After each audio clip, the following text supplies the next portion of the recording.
आदाब नमस्कार दोस्तों, मैं रफीक अहमद। दोस्तों, थोड़ी देर पहले जो सारण जिला के सांसद हैं, भाजपा के काफी कद्दावर नेता हैं, 4 बार सांसद रहे हैं, राजीव प्रताप रूडी जी, एम्बुलेंस मामले पर जो पप्पू यादव जी ने उनके घर में जाकर या उनके ऑफिस में जाकर जो एम्बुलेंस छुपा के रखे गए थे, उस मामले पर आज 8 दिन के बाद राजीव प्रताप रूडी जी उस पर सफाई देने के लिए प्रेस कॉन्फ्रेंस कर रहे थे। मैं तो सोचा था कि कुछ ऐसी चीजें सामने लेकर आएंगे, वो कुछ ऐसे घोषणा लेकर आएंगे सामने जिससे कि लोगों को मदद होगी सामने, लेकिन वाकई में मैं बता रहा हूं, इनके ये प्रेस कॉन्फ्रेंस में सिवाय कुछ मनमोहक कहानियों के अलावा मुझे कुछ देखने और सुनने को नहीं मिला। राजीव प्रताप रूडी जी के बारे में मैंने पहले भी बोला है कि पर्सनली एक बहुत अच्छे नेता हैं और कभी हिंदू मुसलमान वाली राजनीति नहीं करते हैं, काफी सुलझे हुए पढ़े लिखे नेता हैं। भाजपा में 1 ही 2 ऐसे नेता हैं जिनका वाकई में तारीफ किया जा सकता है, जिसमें से एक ये है राजीव प्रताप रूडी जी।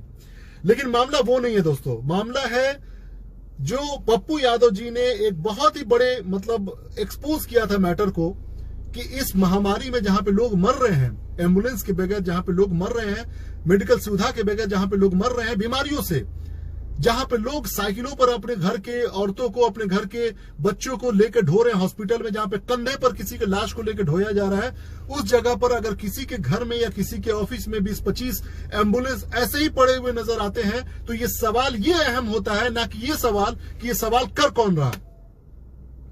ये सवाल उठना ये जायज है।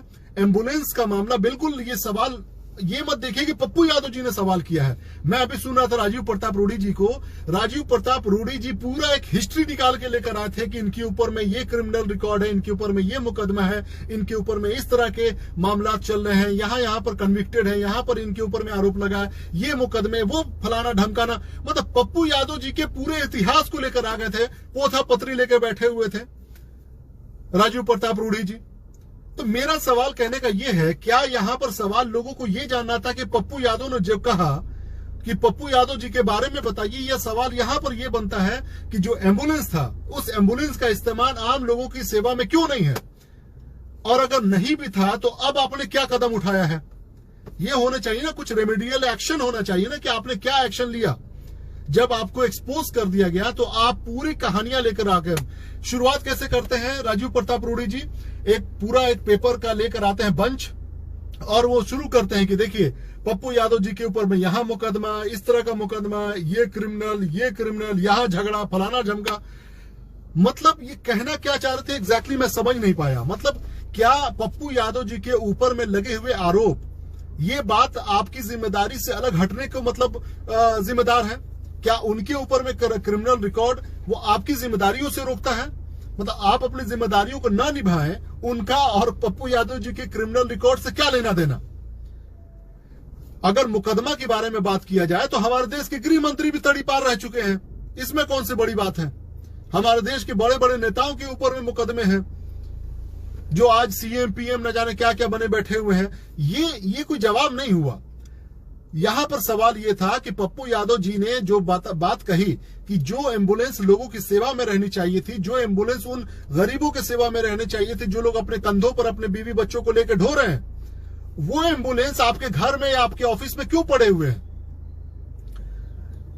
ये सवाल का जवाब होना चाहिए था ना कि आप ये कहानी सुनाने बैठते राजीव प्रताप रूडी जी। उसके लिए भी आपने 8 दिन का समय ले लिया।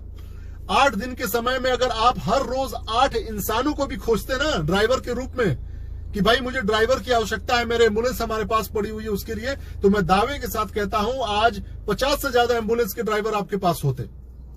जो इंसान 4 बार सांसद रहा हो और वो अपनी उपलब्धि ये गिना रहा हो कि देखिए हमने एम्बुलेंस बांटे, हम किस तरह से कंट्रोल करते हैं, हमारे पास कंट्रोल रूम है, हम स्पीड लिमिट को कंट्रोल करते हैं, मॉनिटर करते हैं, तमाम चीजें करते हैं।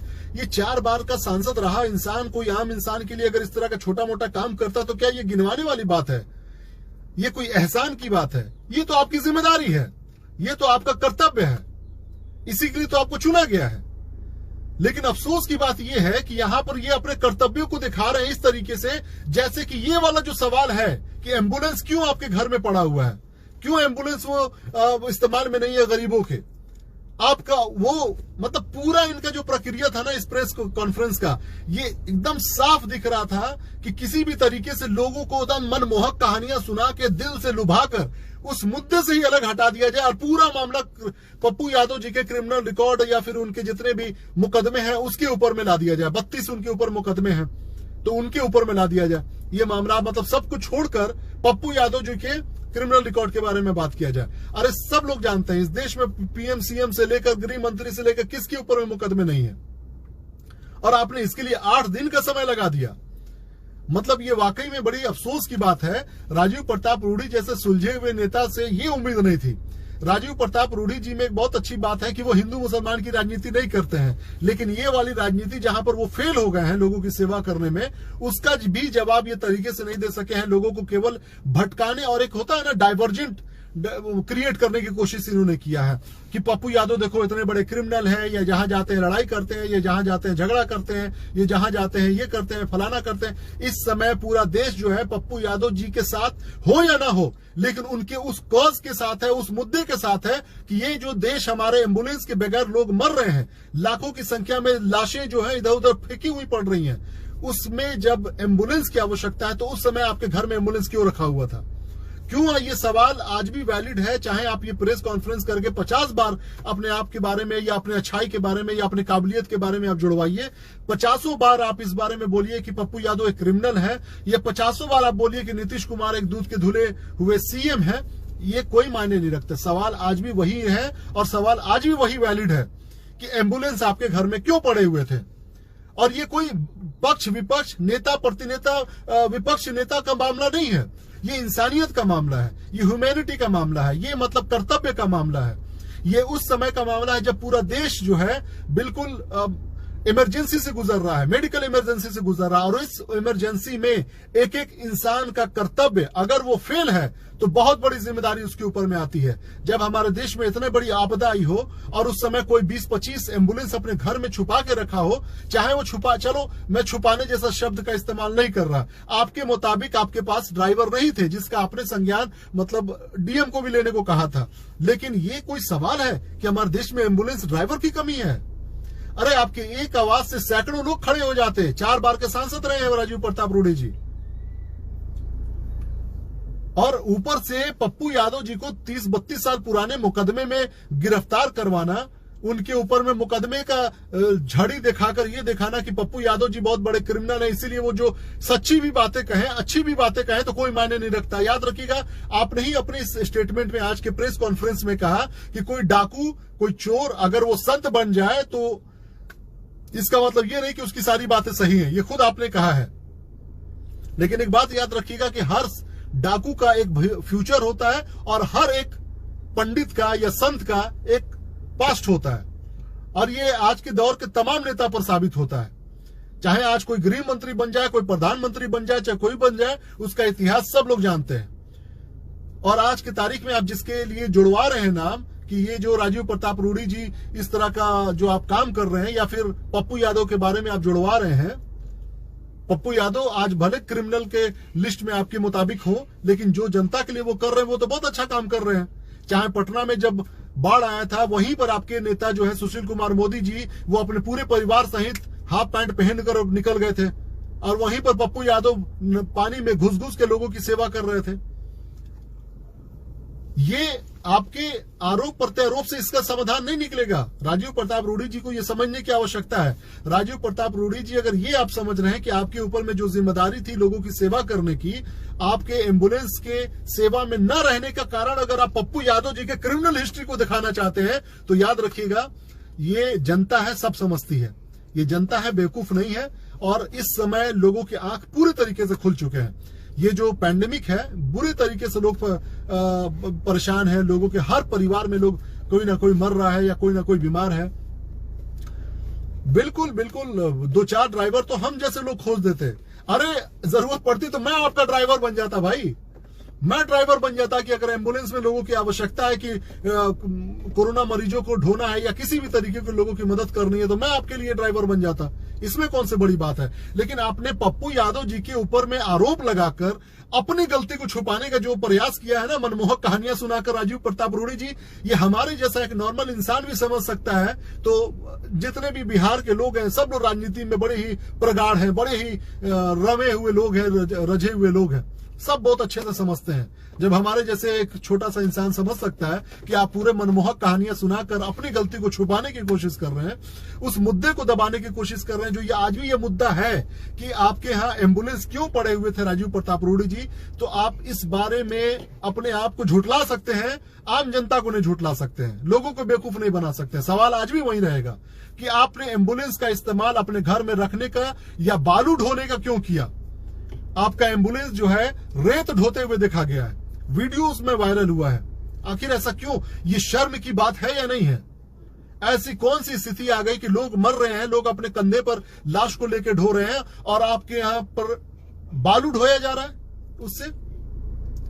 ये तो सवाल होगा ही। पप्पू यादव हो या लालू प्रसाद यादव हो या तेजस्वी यादव हो या नीतीश कुमार जी हो, ये तमाम लोग क्रिमिनल हैं या नहीं है वो छोड़ दीजिए जनता के ऊपर में। आपकी जो जिम्मेदारी थी आपने वो निभाया कि नहीं, ये सवाल आप पर बनेगा। और ये सवाल तब पर भी जायज रहेगा, चाहे आप कितनी भी कहानियां सुना दीजिए, चाहे आप कितनी भी बड़ी बातें कर लीजिए, चाहे आप जितने भी आरोप प्रत्यारोप लगा लीजिए पप्पू यादव पर या किसी पर भी। मैंने एक चीज और देखने की कोशिश करी इस वीडियो में उनके, कि ये पप्पू यादव जी के को घेरने के लिए इन्होंने राजद के भी नेताओं की तारीफ करी। हालांकि इन्होंने ये पहले ही ऐलान कर दिया था कि मैं भाजपा का प्रवक्ता बन के नहीं आया हूं, मैं खुद अपना प्रवक्ता बनकर आया हूं और लाइव ये प्रेस कॉन्फ्रेंस कर रहा हूं, सिर्फ इसलिए कि मेरे ऊपर में जो आरोप लगा है मैं उसका सफाई दे सकूं। लेकिन कहीं ना कहीं मुझे ऐसा दिख रहा था राजीव प्रताप रूडी जी कहीं ना कहीं राजनीतिक दबाव में है, और इसीलिए वो अपने पार्टी के अलावा अपने विपक्ष की पार्टी को भी अपने साथ रखने की कोशिश कर रहे थे पप्पू यादव को घेरने के लिए। आपने तारीफ करी राजद के भी नेताओं की, आपने तारीफ करी बहुत सारे नेताओं की, लेकिन अगर आपने पप्पू यादव ने एक सवाल उठा दिया तो पप्पू यादव के उस सवाल पर आप मतलब अपनी सफाई ना देकर आपने पप्पू यादव के ऊपर में पूरा बौछार कर दिया, उनका पूरा इतिहास निकाल दिया। देखिए, जो सत्ता में होते हैं बहुत सारे मुकदमे उनके ऊपर तो ऐसे भी नहीं हो पाते हैं, चाहे आप कितने भी बड़े क्रिमिनल क्यों ना हो। राजीव प्रताप रूडी जी, अगर आपको क्या लगता है यही एम्बुलेंस किसी विपक्ष के नेता के यहां मिला होता, सोचिए, चाहे वो राजद के किसी नेता के यहां मिला होता, राजद के किसी बहुत बाहुबली नेता के घर में मिला होता, या सुशील नीतीश कुमार जी के घर में मिला होता, या पप्पू यादव के यहां मिला होता, तो आज आप वहीं पर सड़क पे उतर के आप ये कह रहे होते कि देखिए ये लोग जनता के हत्यारे हैं। इस नरसंहार में, देखिए नरसंहार शब्द का मैं इस्तेमाल बिल्कुल करूंगा कि जब जानबूझकर कोई सरकार अगर कमी की वजह से लोगों को मरने देती है तो ये खुदाई मौत नहीं है, ये प्राकृतिक मौत नहीं है, ये नरसंहार है।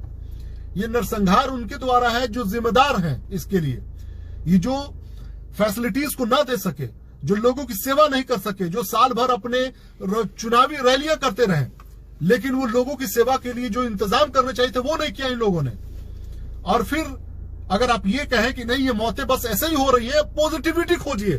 देखिए, संघ का जो प्रचारक है मोहन भागवत, वो क्या कहता है कि हर चीज में सकारात्मकता खोजिए, सकारात्मक रहिए, पॉजिटिव रहिए। मतलब सोचिए कि कितनी बड़ी विडंबना है, कितनी बड़ी नीचता है ये, जहां पर आपकी जिम्मेदारी पकड़ी जा रही है, जहां पर आपको अकाउंटेबल ठहरना है, जहां पर आपकी कमियां पकड़ी जानी चाहिए, वहां पर आप लोगों को ये कह रहे हैं कि अच्छा जो लोग मरे गए कोई बात नहीं, उनको मुक्ति मिल गई। यह है पॉजिटिविटी। जो इंसान को जलाने तक की लकड़ी नहीं मिल रही है, जो इस इंसान को नदी के किनारे में उसको दफनाया जा रहा है, अपने हिंदू रीति रिवाज से उनको जलाया भी नहीं जा रहा है, ऐसे में आप कह रहे हैं कि लोग पॉजिटिव रहें, ऐसे में कह रहे हैं कि सकारात्मक सोच रखिए। बड़ी शर्म की बात है। सोचिए अगर यह मुद्दा राजीव प्रताप रूडी जी के साथ ना होकर उसी पप्पू यादव के घर में होता, वहां पर उनके यहाँ एम्बुलेंस पड़ा होता या किसी राजद के नेता के यहाँ पड़ा होता, तो सोचिए आज बिहार में क्या हो रहा होता। सड़कों पर यही भाजपा के नेता नंगे नाच रहे होते, यही भाजपा के नेता या जदयू के नेता हंगामा मचा रहे होते। लेकिन आज चूंकि पप्पू यादव ने बोल दिया, पप्पू यादव कैसे बोल सकता है भाई? क्यों? बड़ी ही शर्म की बात है, बड़ी ही शर्म की बात है। मतलब आज की जो राजीव प्रताप रूडी जी का 8 दिनों के बाद ये जो एम्बुलेंस को लेकर इन्होंने जो सफाई पेश करी है, ये सिवाय एक कहानी और मनमोहक कहानी, ऐसा लग रहा है कि छोड़ दो यार, बड़ा प्यारा बच्चा है, कितना अच्छा कहानी सुना रहा, छोड़ दो यार, माफ कर दो इसको, इस तरीके के मतलब ये करने की कोशिश किए थे। खैर देखिए क्या होता है। अब तो पप्पू यादव खुद ही बेचारे बीमार पड़ रहे हैं, उनको जानबूझकर तंग किया जा रहा है। मुकदमा वैसे पुराना खोला जा रहा है सामने, जिससे कि उनको मतलब कोई अभी की तारीख में सुप्रीम कोर्ट ने कहा है कि बिना मतलब के किसी भी तरह के मुकदमा में, किसी तरह के केस मुकदमा में किसी को जेल में ना डाला जाए, बिना किसी जानबूझकर या कोई भी कुछ ऐसा ना किया जाए जानबूझकर। अभी की तारीख में जिस वक्त हमारे देश की पूरी सरकार, हमारे देश की पूरी मेडिकल व्यवस्था लोगों की सेवा में लगी हुई, उस समय सुप्रीम कोर्ट ने यह कहा था कि किसी को भी बिना मतलब के अभी जेल वेल में डालने का काम ना किया जाए।